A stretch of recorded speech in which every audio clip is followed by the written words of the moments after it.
안녕하세요. 저는 경기도에서 소아과 의사로 일하고 있는 35살의 여성입니다. 지극히 평범하게만 살던 제가 얼마 전 끔찍한 일을 겪어서 이렇게 사연을 보내게 되었어요. 모든 일을 겪고 난 지금 다시 생각해봐도 어떻게 사람이 그럴 수 있나 싶기도 하고, 한편으로는 빨리 그 사람들의 실체를 알게 돼서 다행이다 싶기도 합니다. 그동안 아무에게도 말하지 못했지만 그래도 두 번 다시는 이런 일이 생기면 안 될 것 같아서 익명의 힘을 빌려 용기를 내 사연을 보냅니다. 저는 어린 시절부터 아이들을 정말 좋아했어요. 한때는 어린이집이나 유치원 선생님을 꿈꿨을 때도 있었지만 이보다 아이들에게 더 도움되고 의미 있는 일을 해보고 싶었습니다.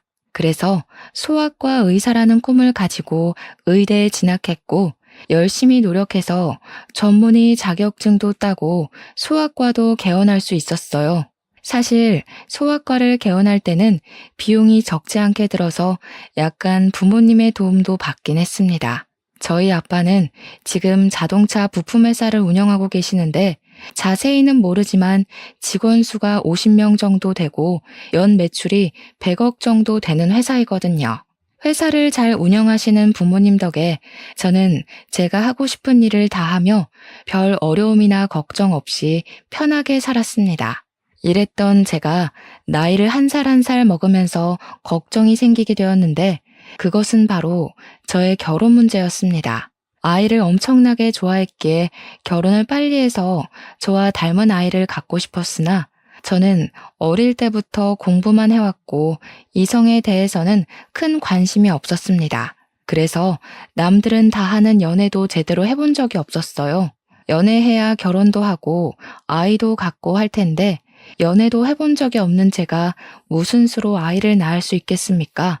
30살을 넘기면서 이대로는 안 되겠다 싶어 주변에서 결혼할 남자를 찾기 위해 백방으로 노력했어요. 그런데 연애와 공부는 다르더라고요.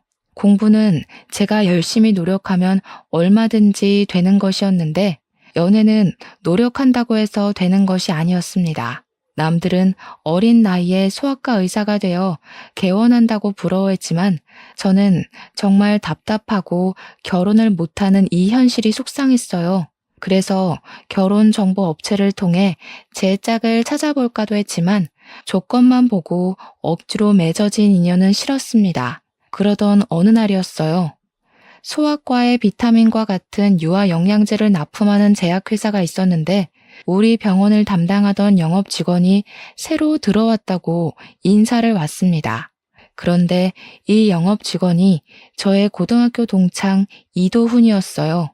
도훈이는 저를 한눈에 알아보고 너무 반가워하며 자신의 명함을 주었고 저도 반가운 마음에 제 명함을 건넸습니다.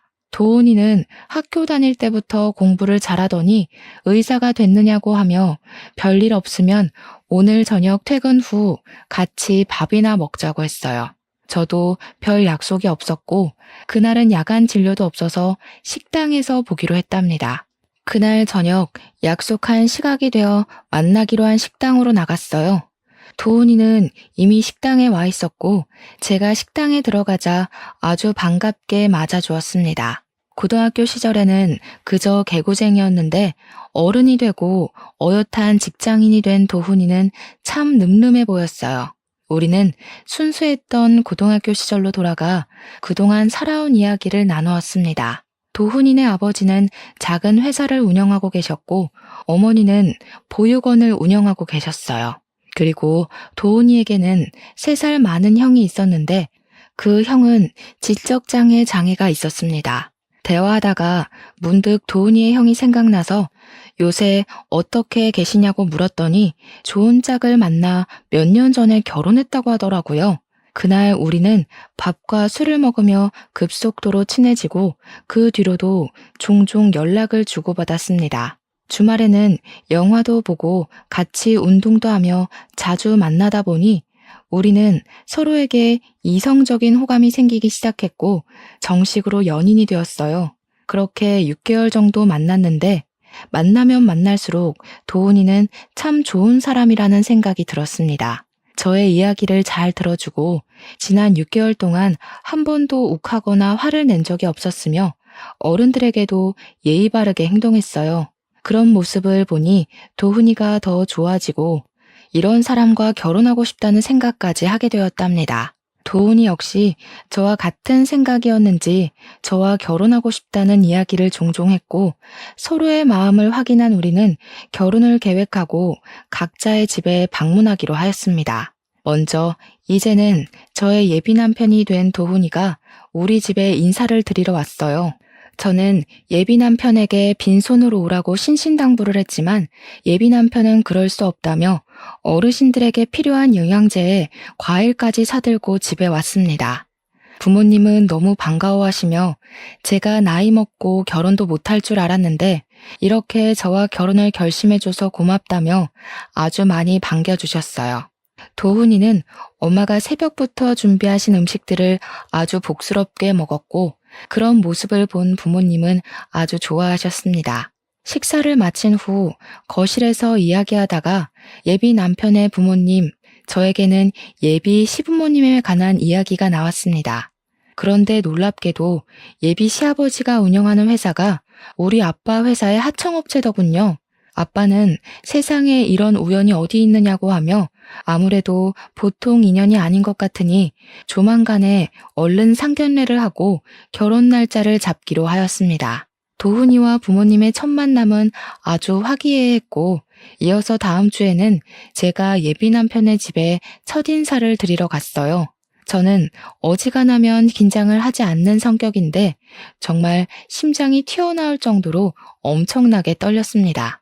예비 남편은 그런 저의 손을 꼭 잡아주며 우리 부모님은 이미 허락하셨으니 친척집이라고 생각하고 편하게 이야기하라고 했어요. 집에 들어가니 예비 시어머니는 저를 너무 반갑게 맞이해 주시며 소아과 의사이니 공부는 당연히 잘했을 텐데 얼굴도 참하게 이쁘다며 반겨주셨습니다.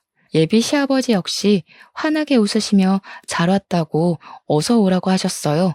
두 분의 따뜻한 환대를 받으며 거실로 들어갔는데 상에 육회, 공회 모든 음식이 다 있더라고요. 세상에, 저 이런 상은 식당에서나 봤지 집에서는 처음 봐요. 저 음식 가리는 것 없어서 밥에 김치만 있어도 잘 먹는데 힘들게 왜 이리 많은 것을 차리셨어요. 너무 감사합니다. 우리 집 며느리가 될 사람이 처음으로 왔는데 당연히 맛있는 음식으로 대접해야지. 어서 와서 앉아요. 예, 지은아, 네 동서 될 사람 왔는데 왜 이리 꾸물거리니? 빨리 밥 가져오지 못해?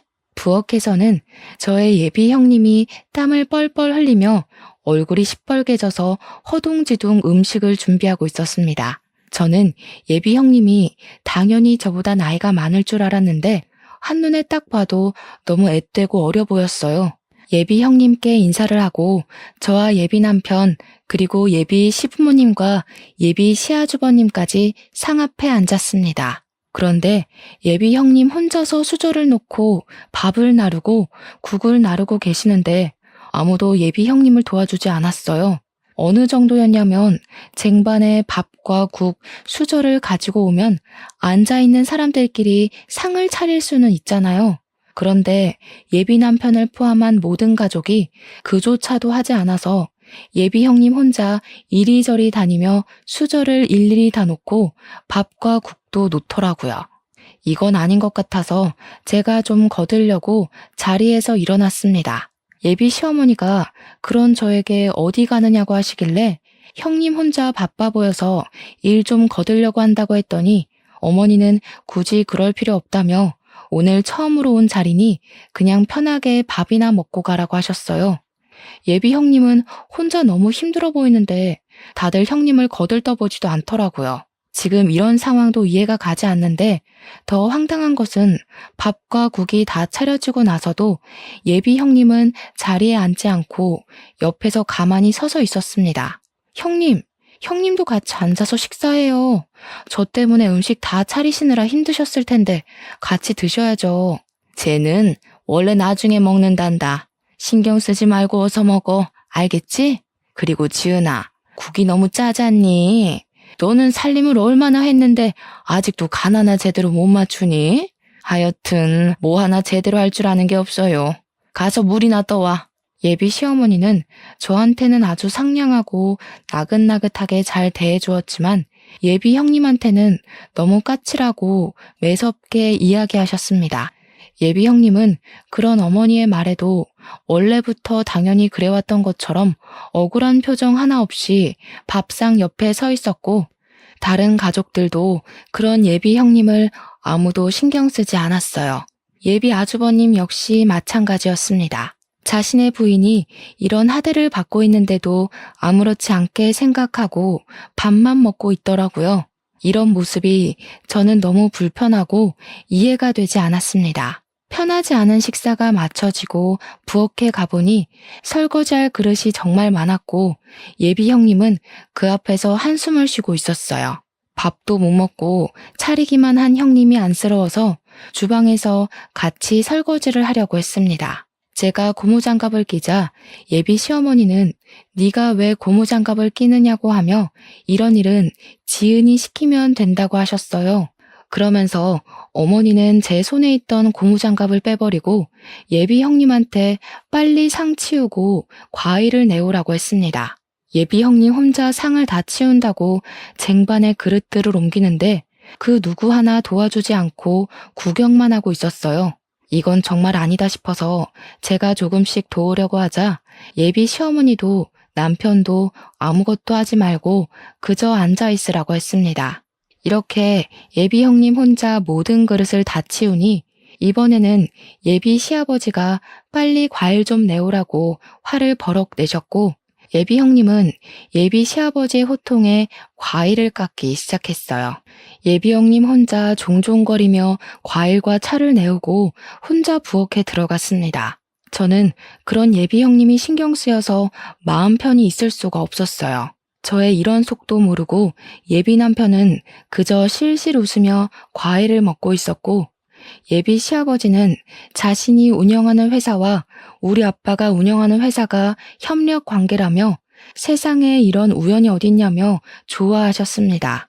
예비 시어머니와 예비 아주버님도 아주 좋아했지만 이 순간에도 예비 형님은 마치 이 집의 가정부처럼 설거지하고 있었어요. 그래도 가족인데 혼자서 설거지를 다 하는 것이 너무 힘들 것 같아 다시 부엌으로 향했습니다. 아가야, 네가 왜 부엌으로 가니? 뭐 필요한 거 있니? 그게 아니라 형님 혼자 너무 힘드실 것 같아서 도우려고요. 아까 보니까 그릇이 엄청 많이 쌓였던데 아무래도 혼자서 하려면 너무 오래 걸릴 것 같아요. 형님과 이야기도 좀 나누고 싶고요. 그런 힘든 일은 제 혼자 해도 충분해. 너는 손님으로 온 것이니 제 신경 쓰지 말고 앉아서 과일이나 먹으렴. 그리고 무슨 형님이랑 대화하니? 우리끼리만 하면 되지. 지은아, 너도 빨리 설거지 마무리하고 좀 쉬어.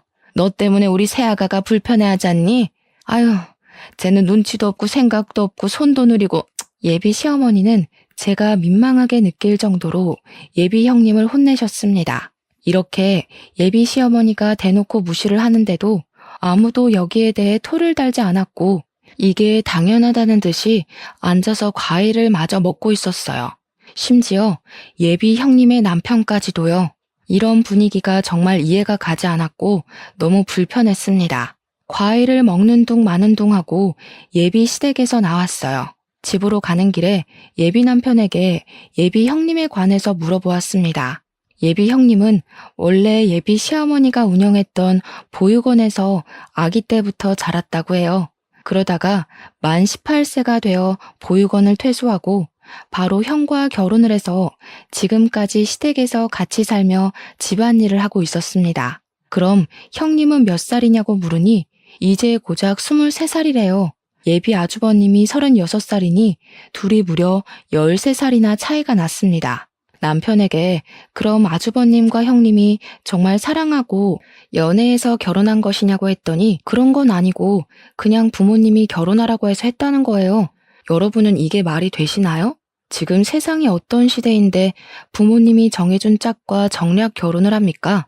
저는 아주 기가 막혀서 어이없어 하는 반면 예비 남편의 표정은 너무 태연했습니다. 예비 형님이 이렇게 사시는 것은 아주 당연하다는 뜻이요.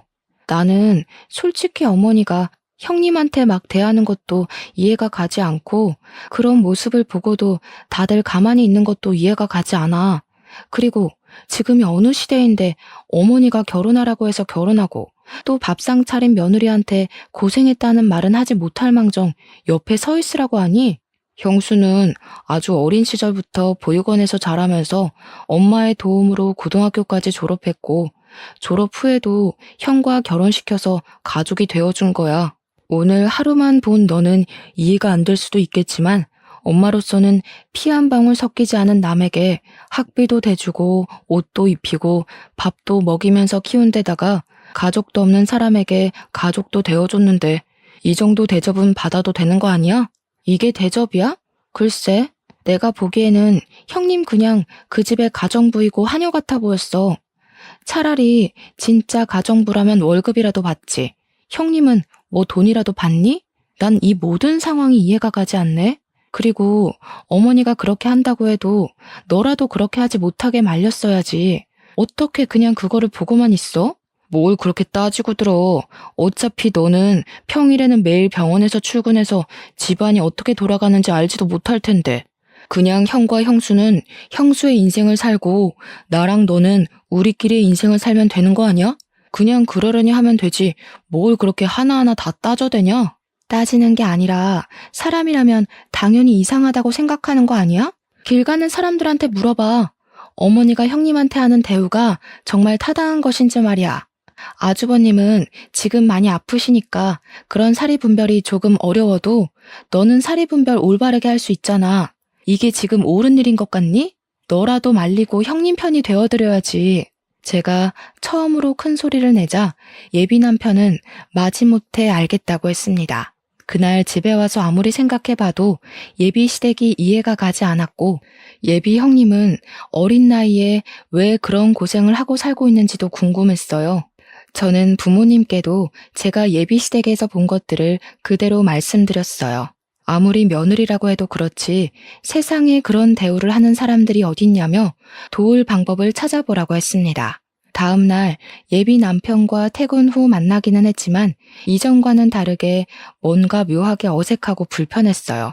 원래는 우리가 만나면 한시도 쉬지 않고 대화를 나눴는데 이날은 대화가 자꾸 끊기고 시간이 잘 가지 않았습니다. 화요일, 수요일에도 원래는 퇴근하면 잠깐이라도 만났지만 예비 남편은 피곤하고 야근을 한다고 이유로 저를 만나지 않았어요.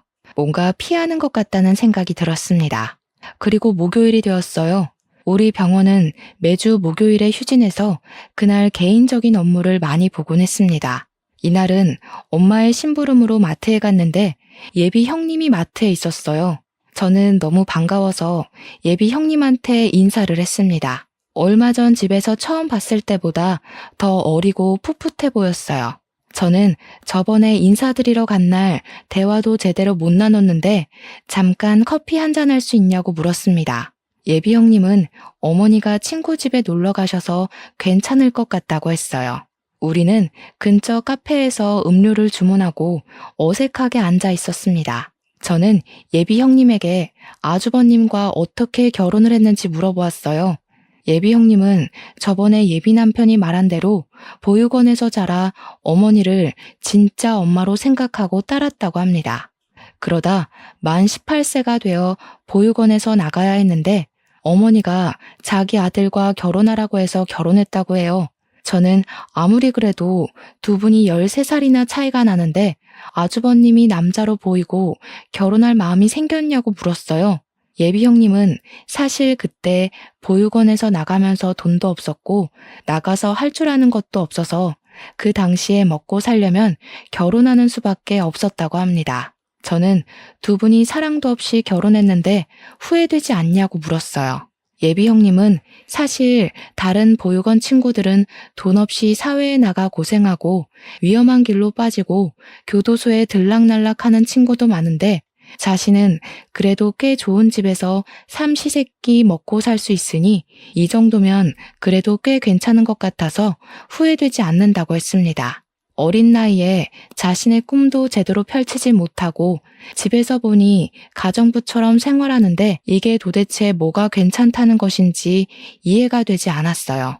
예비 형님은 무엇이 잘못된 것인지도 모르고 그냥 체념한 듯한 표정으로 무덤덤하게 자기는 그저 좋다고 이야기하는데 너무 마음이 아팠습니다. 게다가 23살로 얼굴은 어려 보이지만 손은 주부습진에 걸렸는지 갈라지고 하얗게 일어났고 손과 팔목 군데군데 상처도 있었어요.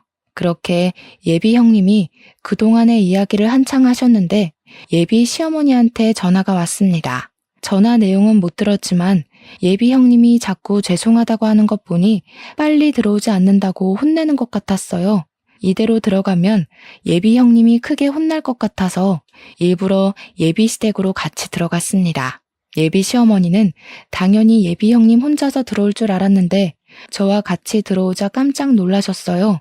저는 오늘 진료가 없는 날인데 마트 장 보러 갔다가 우연히 만났다고 했습니다.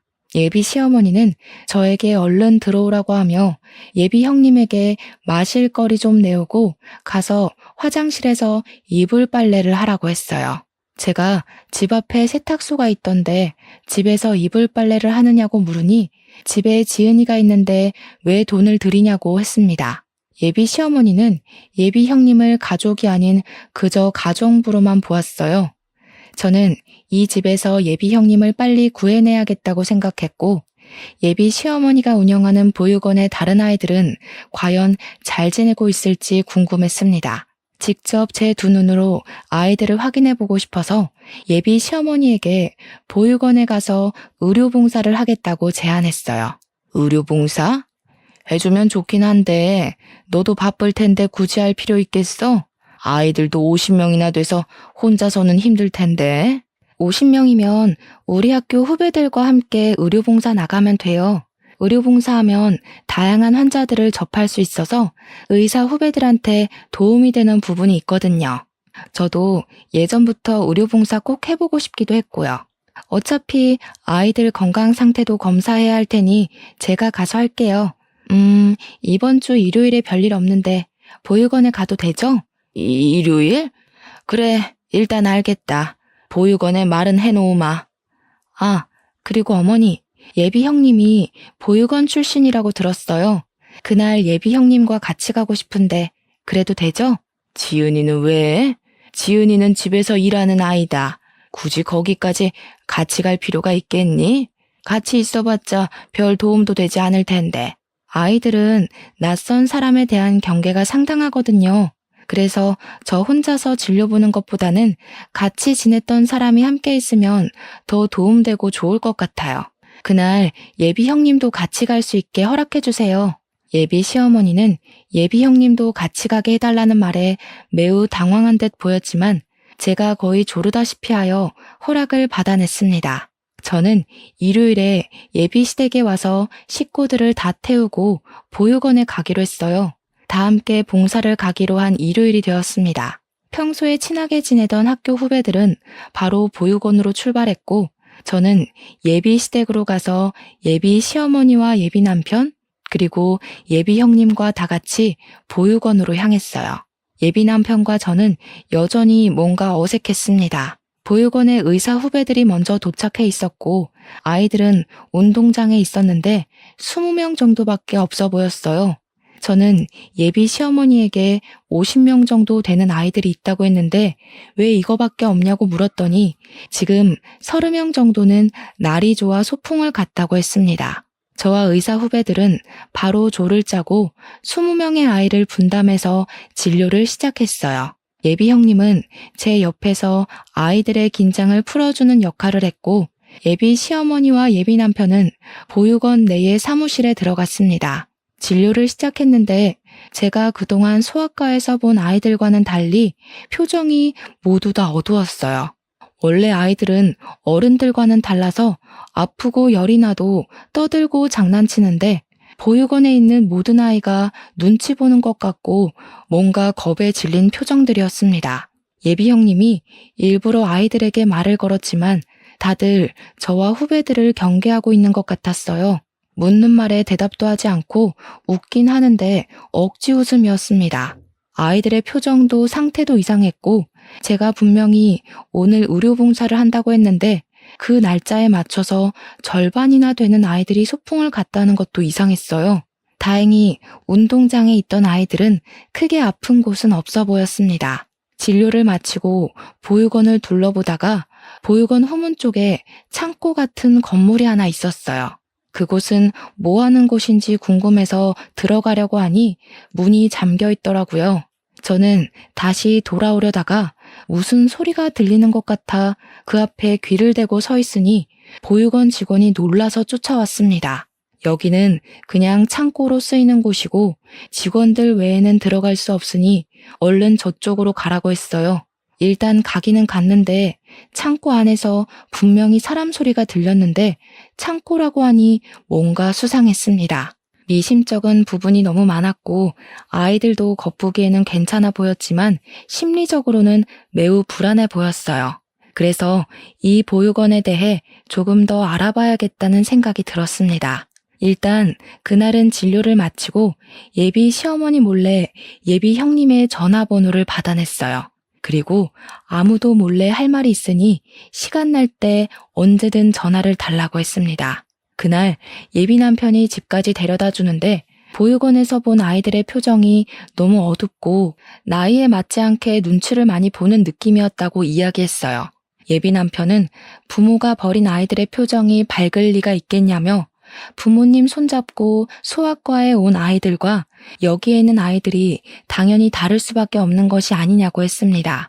그러면서 보육원 아이들은 부모한테도 버려진 아이들인데 왜 이리 예민하게 구냐고 했어요. 나는 소아과 의사이고 아이들의 상태를 체크해야 하는 사람이야. 그러니까 당연히 아이들이 전체적으로 분위기가 이상할 때는 의문점을 가질 수도 있는 거지. 안 그래? 그리고 그 아이들이 부모한테 버림을 받았어도 나는 이 아이들의 상태를 제대로 확인해야 할 의무가 있다고. 정말 대단한 의사 납셨네. 저번에는 형수한테 꽂혀서 그러더니 이제는 보육원 아이들이냐? 지금 우리가 그런 거 따질 시간이 있어? 도대체 우리 결혼 준비는 언제 해? 상견례도 하고 결혼식장도 예약하고 갈 길이 구만리라고. 솔직히 말해서 나 지금 너랑 결혼 진행하는 것이 너무 찜찜해. 뭔가 의심되는 구석도 많고 마음에 걸리는 부분도 많아. 우리 일단 생각할 시간을 일주일만 좀 갖자. 이런 마음 갖고 결혼을 하면 아무래도 불행할 것 같아. 나 여기서 내릴게. 저는 예비 남편의 차에서 내려서 혼자 집으로 걸어갔습니다. 예비 시댁은 보면 볼수록 이해가 가지 않는 부분이 너무 많은데 예비 남편은 그런 저를 그저 예민한 사람으로만 취급했어요. 이대로는 결혼을 진행하기가 어려울 것 같아서 우리는 일주일 동안 생각할 시간을 갖기로 했습니다. 다음 날 오전 시간에는 환자가 많아 바쁘게 시간이 흘렀고 오후가 되자 조금 한가해졌어요. 잠깐 쉬고 있는데 모르는 번호로 전화가 와서 받아보니 예비 형님이었습니다. 지금 어머니가 잠깐 외출하셔서 전화했다길래 지금 당장 나가서 만나고 싶었지만 병원 진료 시간이라 안 되었고 혹시 저녁 때 시간이 되냐고 물었어요. 예비 형님은 저녁 때는 식사 준비하고 정리하고 하느라 바쁘고 아예 늦은 밤, 늦은 시간에 쓰레기 버리러 가는 척하며 잠깐 나갈 수 있는데 그때도 시간이 되냐고 했습니다. 저는 알겠다고 하고 밤늦게 집 앞에서 잠깐 보기로 했어요. 그날 밤 저는 차를 끌고 예비 시댁 앞으로 갔습니다. 시동을 끄고 기다리고 있는데 밤 10시쯤에 예비 형님이 쓰레기를 버리러 나왔어요. 저는 차에서 내려서 예비 형님에게 인사를 하고 일단 제 차로 데리고 갔습니다.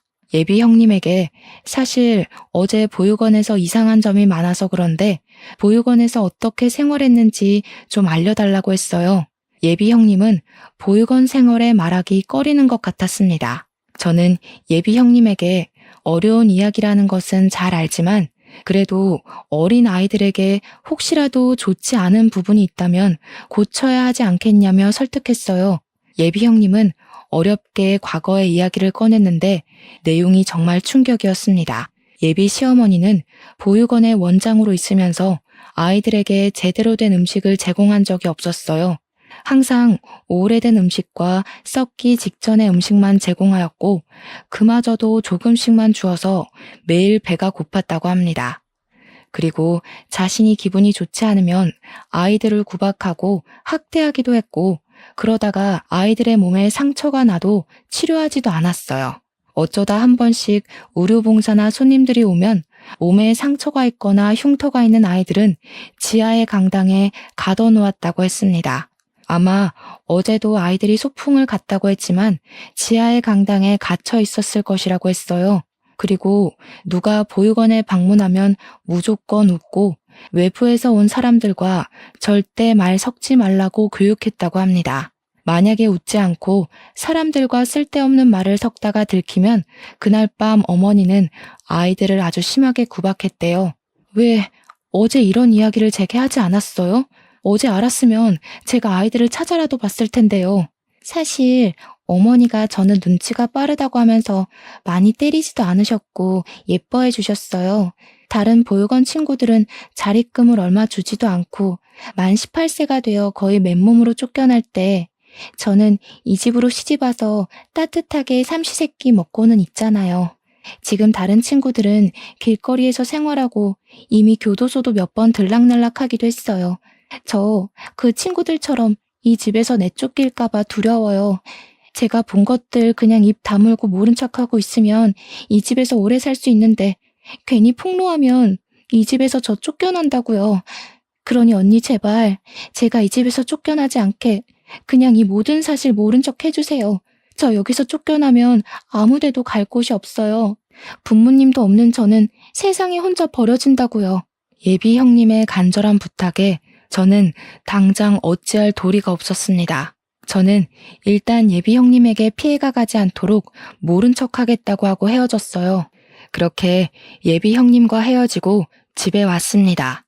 혼자 침대에 누워있는데 보육원에서 겁에 질린 아이들이 떠올랐어요.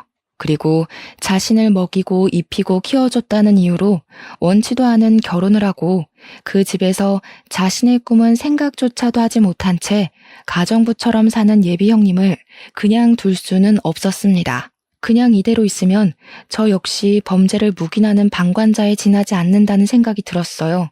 이를 어찌해야 하나 고민하다가 우연히 달력을 보니 조금 있으면 5월 5일 어린이날이더라고요. 저는 이날 다시 보육원에 들어갈 계획을 세웠습니다. 다음 날 병원 점심시간에 예비 시댁으로 향했어요. 들어가 보니 예비 형님은 청소를 제대로 하지 않아놨다는 이유로 예비 시어머니에게 호되게 혼나고 있었습니다. 눈물을 뚝뚝 흘리는데 정말 너무 안타까웠어요. 예비 아주버님은 자신의 부인이 그렇게 혼나는데 신경도 쓰지 않고 TV만 보고 있었습니다. 답답한 마음을 뒤로하고 예비 시어머니에게 5월 5일에 보육원 봉사활동을 하고 아이들에게 간식을 주고 싶다고 했어요. 예비 시어머니는 보육원 일에 왜 이리 신경 쓰냐고 하시며 그다지 반기지 않았지만 제가 소아과 의사이기도 하고 저번에 소풍을 가서 절반 정도는 진료를 보지 못해서 꼭 하고 싶다고 했습니다. 그리고 어린이날이니 아이들이 좋아하는 피자나 치킨 같은 간식을 제공하려고 한다고 하며 예비 형님도 같이 가자고 했어요.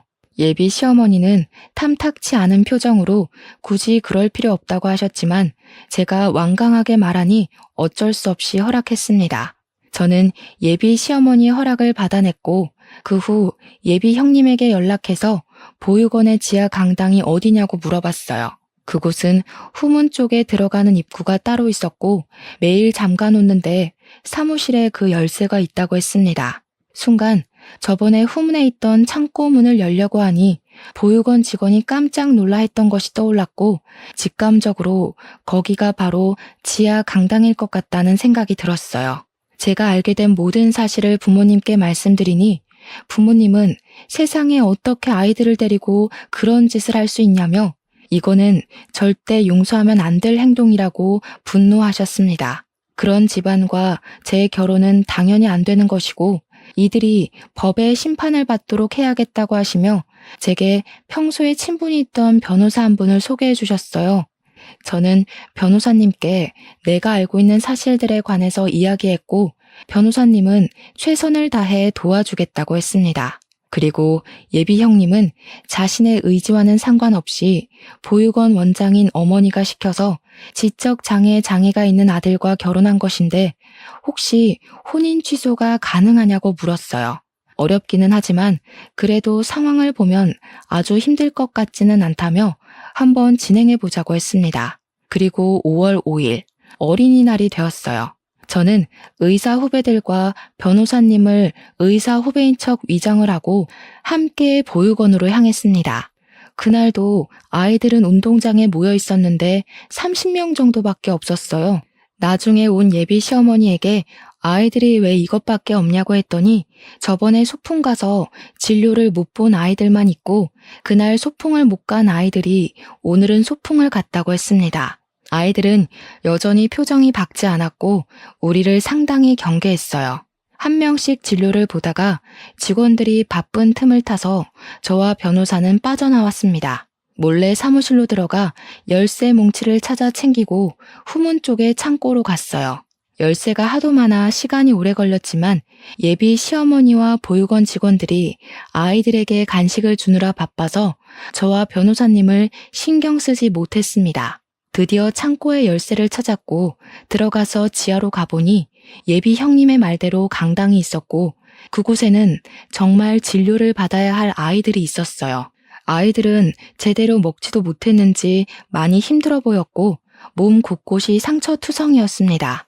일단 변호사님은 증거를 남겨놔야 한다며 핸드폰으로 사진을 찍었고 저는 바로 경찰에 신고하고 아무렇지 않은 표정으로 다시 운동장으로 갔어요.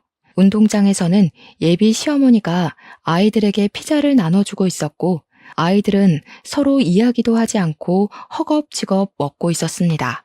예비 시어머니가 저를 찾았다며 어디에 다녀왔냐고 물으셔서 잠깐 화장실에 다녀왔다고 하며 대충 둘러댔어요.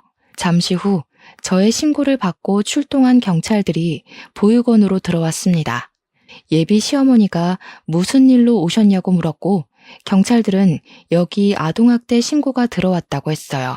예비 시어머니는 지금 아이들이 논란이 빨리 가라고 했지만 경찰들은 신고가 들어온 이상 확인을 해봐야 한다고 했습니다. 이쪽으로 오세요. 저기 창고에 지하 강당이 있는데 그곳에 아이들이 있습니다. 어머니, 언제까지 끔찍한 일들을 숨기려고만 하셨어요? 어떻게 따뜻한 손길이 많이 필요한 아이들에게 이런 짓을 하실 수가 있으세요? 예, 유나야. 지금 무슨 말을 하는 거니? 내가 뭘 어쨌다고? 그리고 지하 강당이 있다는 것은 어떻게 알았어? 설마 지은이가 다 이야기한 거니? 누가 이야기한 것이 뭐가 중요하겠어요. 어머니가 지금 아이들을 학대하고 보육원 출신인 형님의 인생을 망쳤다는 것이 중요하죠.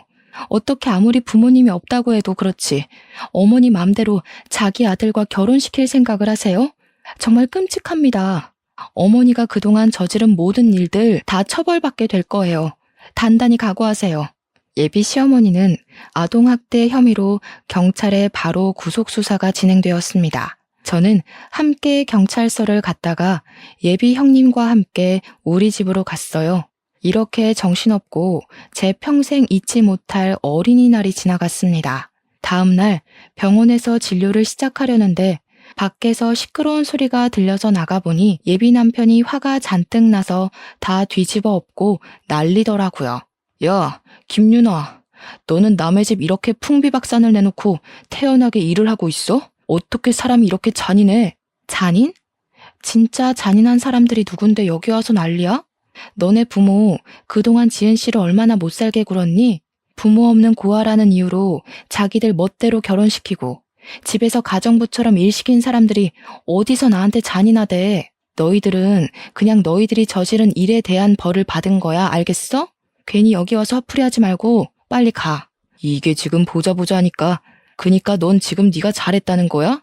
당연하지. 힘없는 아이들 학대하고 괴롭히는 사람들은 당연히 벌 받아야 하는 거 아니야? 안 그래요, 어머니들?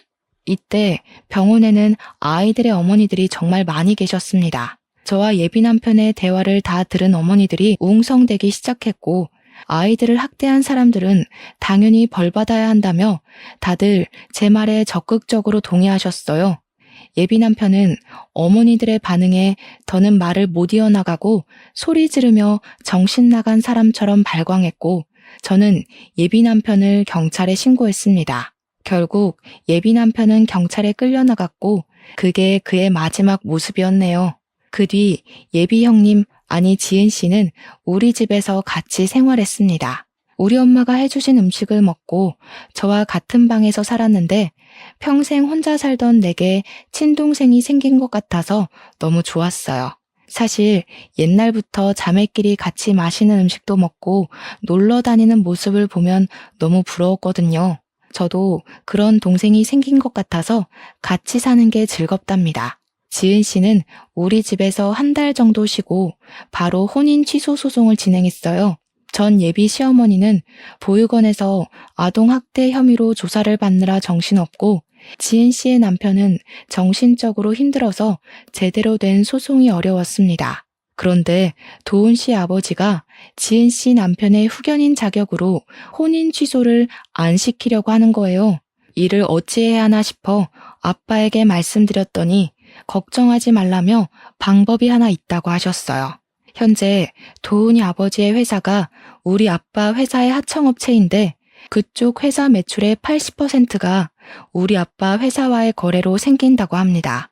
따라서 아빠 회사가 거래를 끊어버리면 도훈이 아버지의 회사는 운영이 어려운 상황이었어요. 이러한 점을 이야기하며 아빠는 도훈이의 아버지에게 혼인 취소해주지 않으면 모든 거래를 끊어버리겠다고 했습니다. 결국 도훈이 아버지는 어쩔 수 없이 첫째 아들의 혼인을 취소했고 지은 씨에게 위자료까지 주게 되었어요. 그 뒤로 지은 씨는 우리 집에서 생활하며 아빠 회사의 격리 직원으로 일하고 있습니다. 지은 씨는 이번 일을 겪으면서 자신도 누군가에게 도움이 되는 사람이 되고 싶다며 간호조무사 자격증을 따려고 공부도 열심히 하고 저와 함께 한 달에 한 번은 보육원 봉사활동을 다니고 있어요. 그리고 도훈이의 어머니는 아동학대 혐의가 인정되어 징역 2년에 집행유예 4년을 선고받았답니다. 이번에 이 일을 겪으면서 너무 화가 나기도 하고 어린 아이들이 정말 안타까웠어요. 의지할 곳 하나 없는 어린아이들을 괴롭히고 이용하는 나쁜 사람들이 아직도 세상에 있다는 것이 정말 속상했습니다. 사실 저는 그동안 여기 사연을 듣기만 했지 쓰는 사람은 아니었지만 너무 답답한 마음이 들어서 이렇게 사연을 쓰게 되었어요. 제 글솜씨가 그다지 좋지 않아 저의 답답한 마음이 여러분께 제대로 전달되었는지는 모르겠습니다. 그때 일을 생각하며 쓰려니 뒤죽박죽이 되어버린 것 같지만 그래도 상황 설명은 어느 정도 되었으리라 생각되네요. 다시는 이런 일이 없으면 좋겠고 세상의 모든 아이가 다들 행복해지는 그날이 오기를 바라며 저의 사연은 여기서 마무리 지으려고 합니다. 끝까지 들어주신 모든 분께 진심으로 감사드립니다.